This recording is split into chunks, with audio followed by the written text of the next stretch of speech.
Welcome to A Shot of Ag. My name is Rob Sharkey. I'm your host. I'm also a farmer, and I also grow soybeans. But when I sell them, I don't really know who buys them.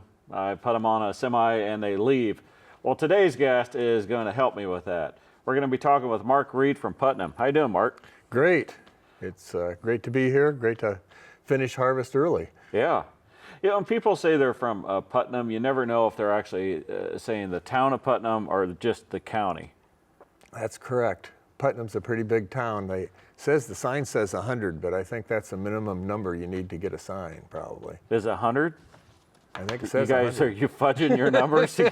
You know, if we add in the Reeds when their kids come home. Do you live in the No, town? I live on a farm outside of Putnam, Okay.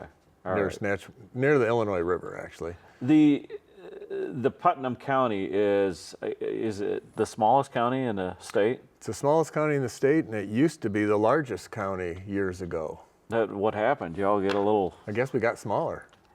So somebody. Thank you, Mark. You farm there. Are you a multi-generational farmer?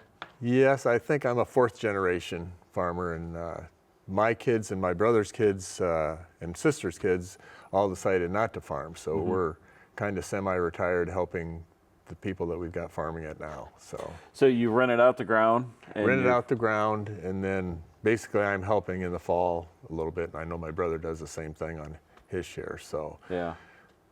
So we're into a new generation that doesn't care to farm, I guess, so much. Yeah.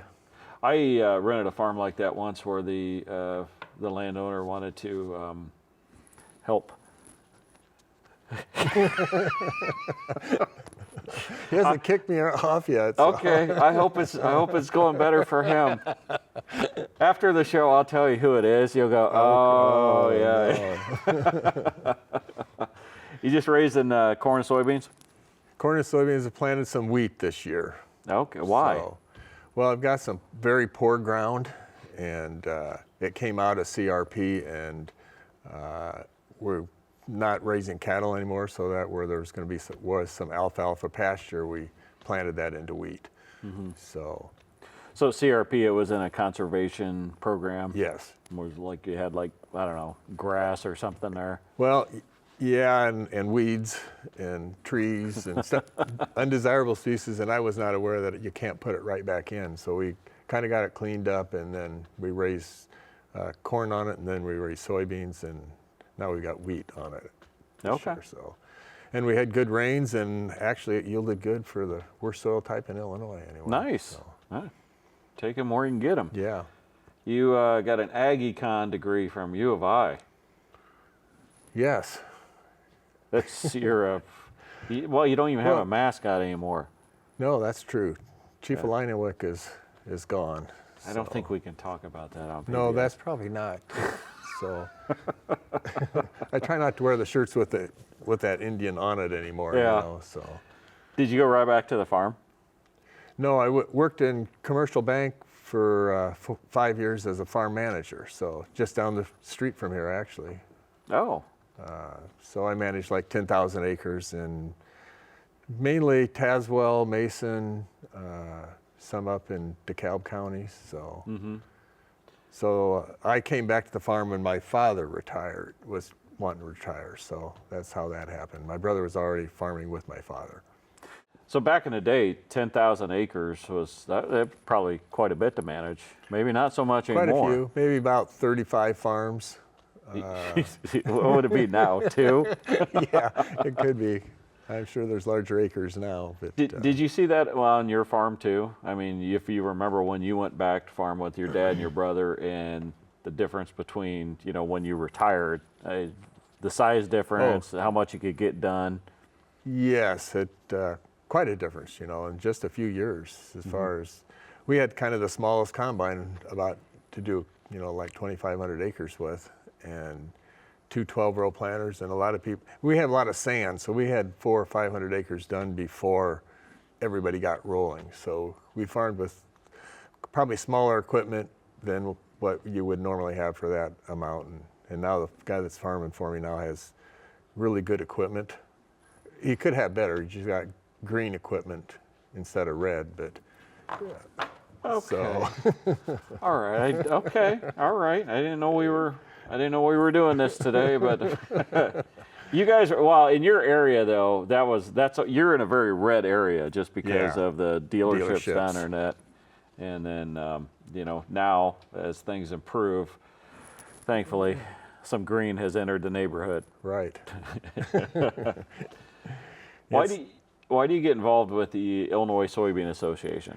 Well, one thing, I had time since I kind of was retiring. Yeah. Before, working with my brother, it just wasn't fair to him if I took off as much time as what I've taken off now. So That's true. And I've been able to get involved in, giving back to agriculture, and I've learned a lot. I've got on a national committee for Soy Excellence Centers, which I'm vice chairman of, which is, I think, a good way to get started in some developing countries and grow our demand where the population is increasing. Soy Excellence Centers. Yeah, it's a workplace training program for entry-level and mid-level people in these other countries. Like we've got them in the Americas, down in Honduras area. I've got one center in Egypt, one center in Nigeria. We just opened one up in India, and it's really, there's maybe not a center there, it's an area that we're servicing.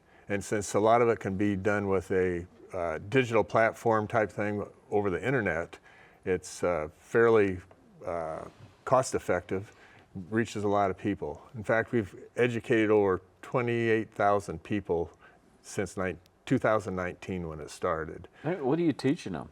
We're teaching them aquaculture, feed milling, poultry, human foods, soy and human foods, and that would be the main one. Also swine, but in a lot of the countries we're in, they're Muslim, and so they don't eat pork. Yeah. So we're feeding pigs probably wouldn't go Yeah. over so big over there. And the most efficient,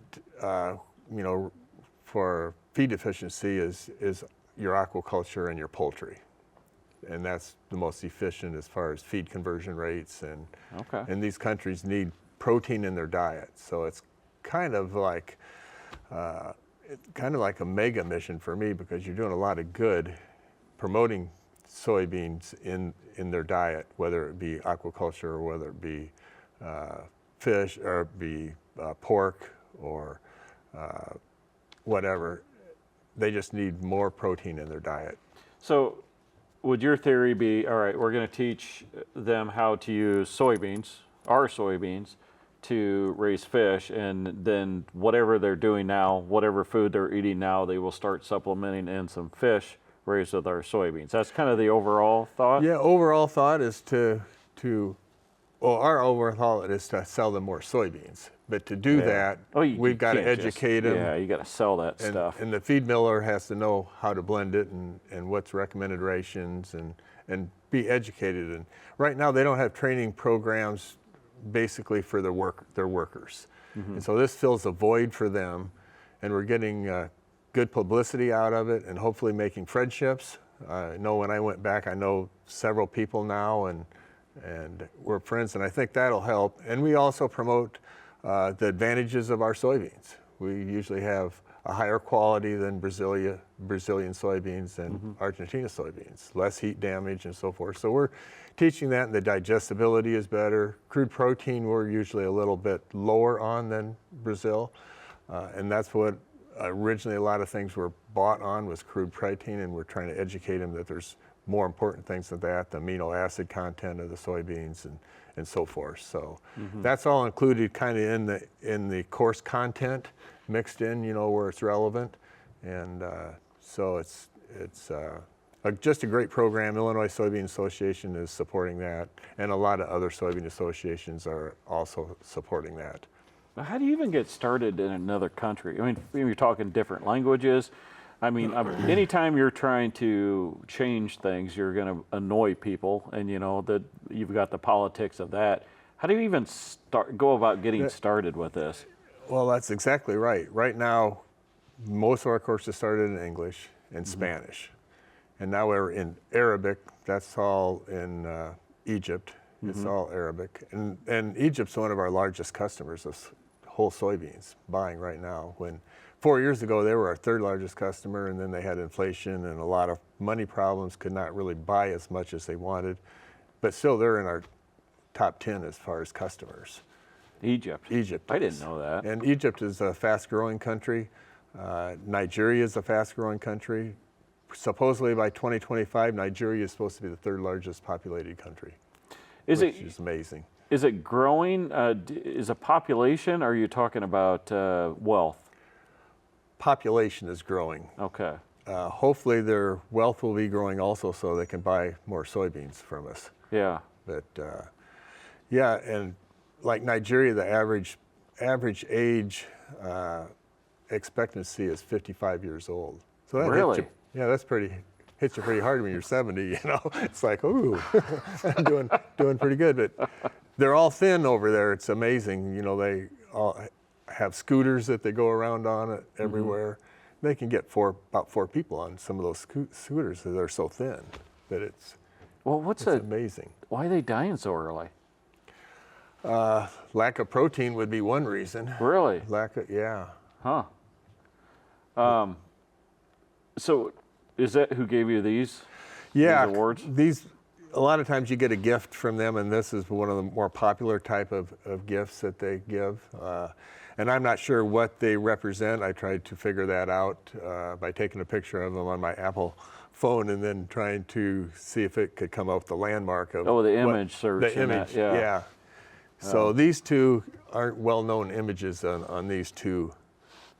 That's empty. You could put like your Jelly Bellies or whatever. Oh yeah. You could put anything. Yeah, in I there. thought maybe you'd have some of those for me to take home. So. You know, the budget here is, yeah. Yeah, I realize that. Things are tough. Things are tough. Anyway, what's, I mean, that's not your usual. Usually when you're like soybeans or whatever, you get like the wood plaque and thank you for your service. These are kind of cool. Yeah. Yeah. Well, sometimes you get a certificate. I got some of those. I didn't know how they'd fit on your desk. Tell us about the one that you said was taken at the airport. Oh, yeah. Well, when we travel, at least for the United States Soybean Export Council, usually we just carry on everything. So we have our clothes when we get there, and we have a meeting the next day after we arrive usually. Yeah. It's all planned. And so a lot of times they gave this one, I guess it was in Egypt, gave a pretty nice one, and it was heavy.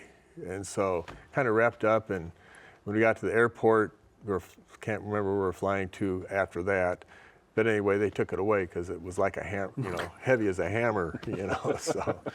So you got to be careful. You have to check a bag to get it back to the States. So You went out to the Soy Connect, that's how they say it, in San Francisco. Tell me what that's all about. Well, it's bringing buyers and sellers together of soy. And there's a lot of business transacted at that. There's a lot of good meetings, specialized meetings. And then actually after that meeting, we had a Soy Excellence meeting also that involved all the countries and a panel there too. So next year will be on the schedule at Soy Connect. So. Well, Yes, like when I'm listening to the markets in the morning, right? They say, oh, I don't know, Japan bought how many metric tons of soybeans? So that's why we're saying the market's up a half a cent or whatever.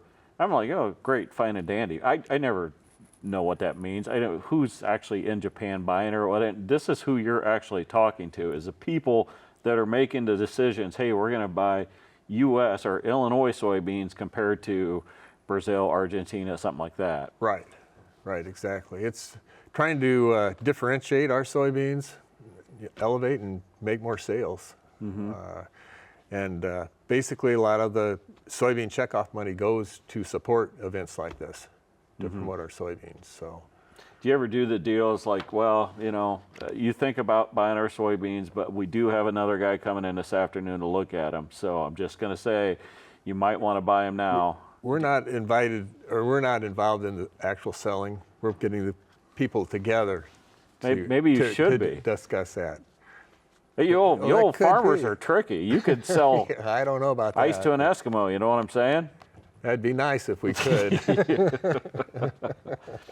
Is it neat though to actually meet the people that are they're gonna be your end customer of what Yeah. you're growing? It is neat, and for this Soy Connects, we had a group come to our farm before the meeting, and they were from India and Southeast Asia and different places.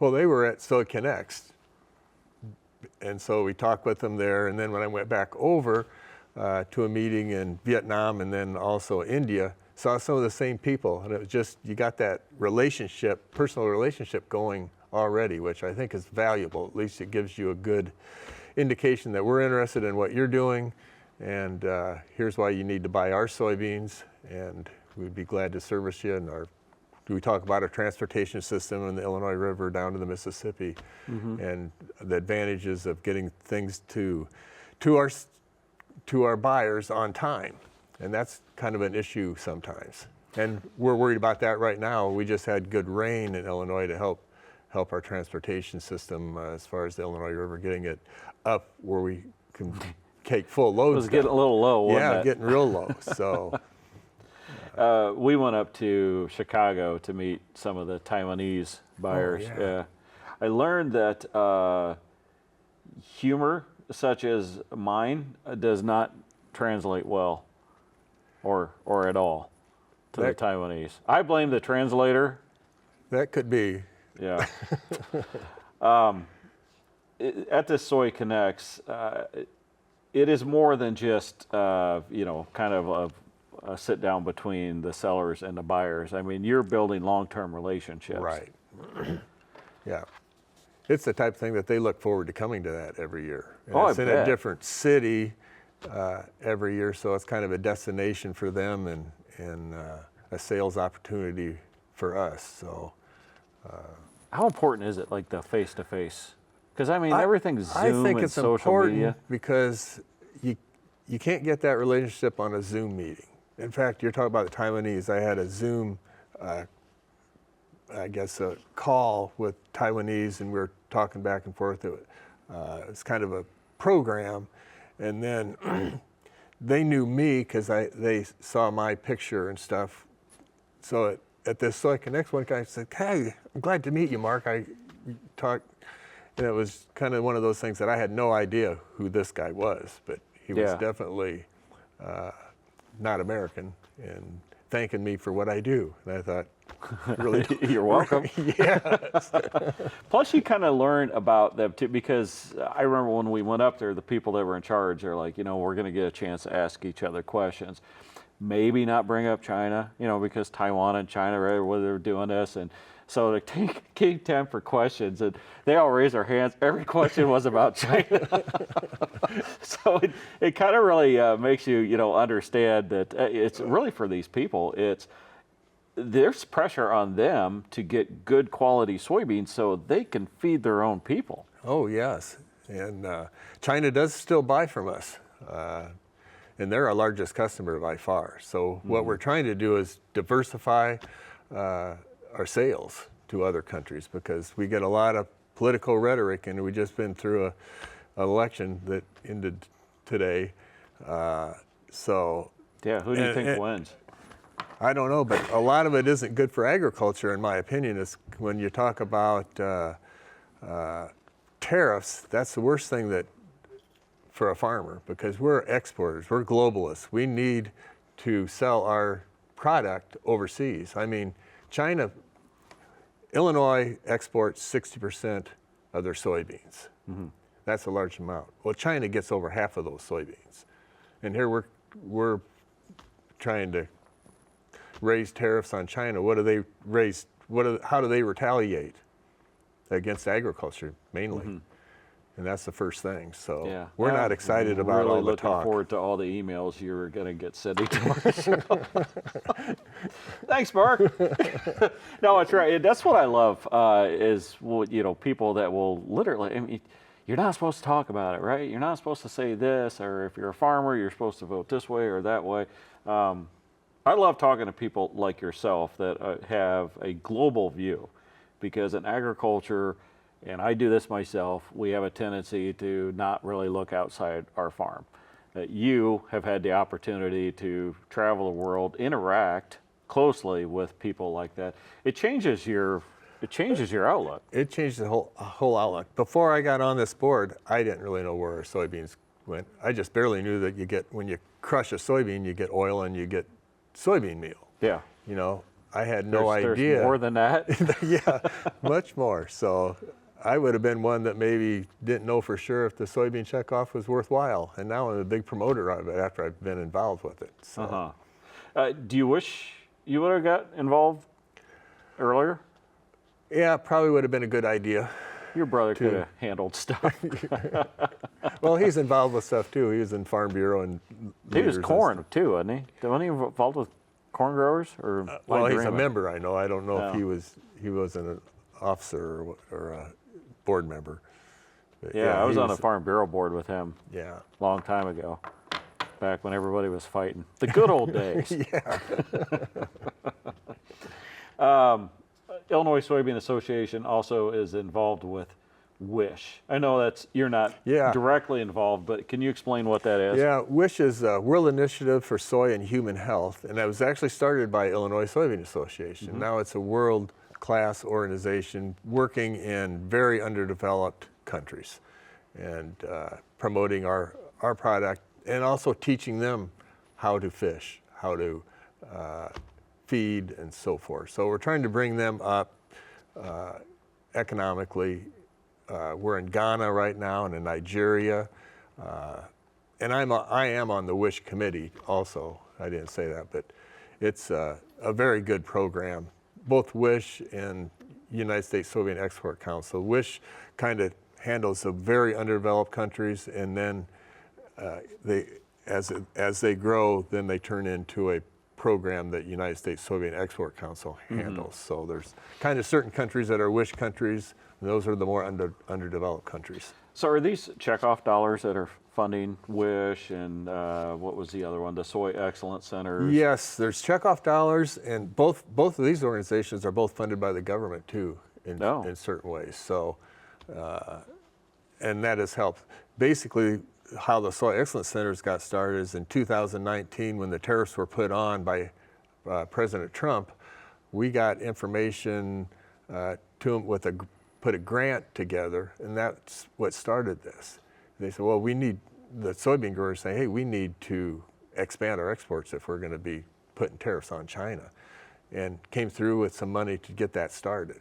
So we're still using some government money involved, and we're also using checkoff money. And probably part of the reason we're getting good money from the government is because we're putting our own money in there with it. So they know it's, well, if you're willing to put money in, we're going to put money in too. So Yeah. we have got cooperation, and then everything you hear about China is bad, and yet we're trying to do our majority of business with them, but we're trying to expand it to other countries so that we're not so reliant on China. And China's population is decreasing due to their one-child rule before. Mm-hmm. It's still a billion people, isn't it? Plus? Yeah, it's fairly large. Actually, India's passed them in population right now. Yeah. So that's one reason we're in India. You know, I grow soybeans, which means I pay checkoff Right. dollars, and you look at it, and it adds up. I mean, Oh, yeah. You're paying some money. This is what I like to hear because, all right, you are overall what you're trying to do is sell our soybeans, make a market for them, but I mean, you're also feeding people, and that's what we do as farmers. Yeah, yeah. That's got to make you It's- feel good. It does. It's a very useful purpose for the world, American farmer. Just something to be proud of. Is there a place where people can learn more about the Illinois Soybean Association? Yes, you learn a lot online. There's usually stuff, and you can get on a list if you're not already, and you can get about as much information as you want. Yeah, I forget the So- website. It's like ilsoy dot Yeah. something. That's where they put it down there. It's really cool. Right. Yeah. Or you can just Google it and it'll get you there. Well, Mark, I've enjoyed having you on. I mean, you're a neighbor. I've known you for I don't know how many years, but this is what I really enjoy about what we do here at PBS. We just get to sit down, and I would never just sit down and have this conversation with you, and all the great stuff that you are doing, not just for agriculture, but for the world and feeding people. I'm glad people get to hear it. Yeah, well, I thank you for bringing it to the public. That's one thing farmers don't do very well is talk about it. I know. What they do. I just wish somebody watched this show. Maybe I feel better now. Nobody's going to be watching it, so. Do you get WTVP in Yes. Putnam?